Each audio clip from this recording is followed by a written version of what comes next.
દાદરાનગર હવેલીના રાંધા ગામ ખાતે આવેલ જિલ્લા પંચાયત સંચાલિત પ્રાથમિક શાળામાં પ્રવેશોત્સવની ઉજવણી કરવામાં આવી રહી હતી। આ કાર્યક્રમમાં જિલ્લા પંચાયતના ઉપપ્રમુખ મહેશ ગાવિત સહિતના અગ્રણીઓએ ઉપસ્થિત રહી શાળામાં પ્રવેશ લેનાર બાળકોને આવકારી શુભેચ્છા પાઠવી હતી।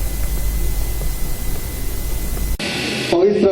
અને ઉત્સાહભેર કાર્યક્રમમાં અને સૌનો ઉત્સાહ અને ખાસ કરીને નાના બાળકોનો ઉત્સાહ જગાવવા માટે અહીંયા ઉપસ્થિત આપણા દાદરાનગર હવેલીના લોકલાડીના નેતા આદરણીય ભાઈ શ્રી મોહનભાઈ એસ દેવકરજી, મારા આજે જેનું નવો એનરોલમેન્ટ જેનું થઈ ચૂક્યું છે એવા નાના ભૂલકાઓ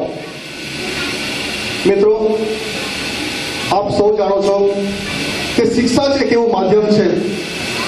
શિક્ષા જ એક એવું પરિબળ છે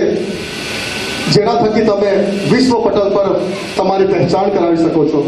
તમારી ઓળખાણ કરાવી શકો છો। શિક્ષા વગર મનુષ્યનું જીવન ખરેખર જ કોઈ જીવન નથી હોતું। ઘણા જગ્યાએ આપણે સાંભળીએ છીએ કે શિક્ષા વગરનું જીવન પશુ સમાન હોય છે, પ્રાણી સમાન હોય છે। મિત્રો, આજે અહીંયા મુખ્ય આવવાનું કારણ અને મુખ્ય ઉદ્દેશ્ય આદરણીય મોહનભાઈ અહીંયા આવવાનો મુખ્ય ઉદ્દેશ્ય એમનો એ જ છે કે જે નવા ભૂલકાઓએ જેમણે 2017 અને 18 માટે જેમણે એડમિશન લીધું છે, જેમનો નવો એનરોલમેન્ટ થયો છે,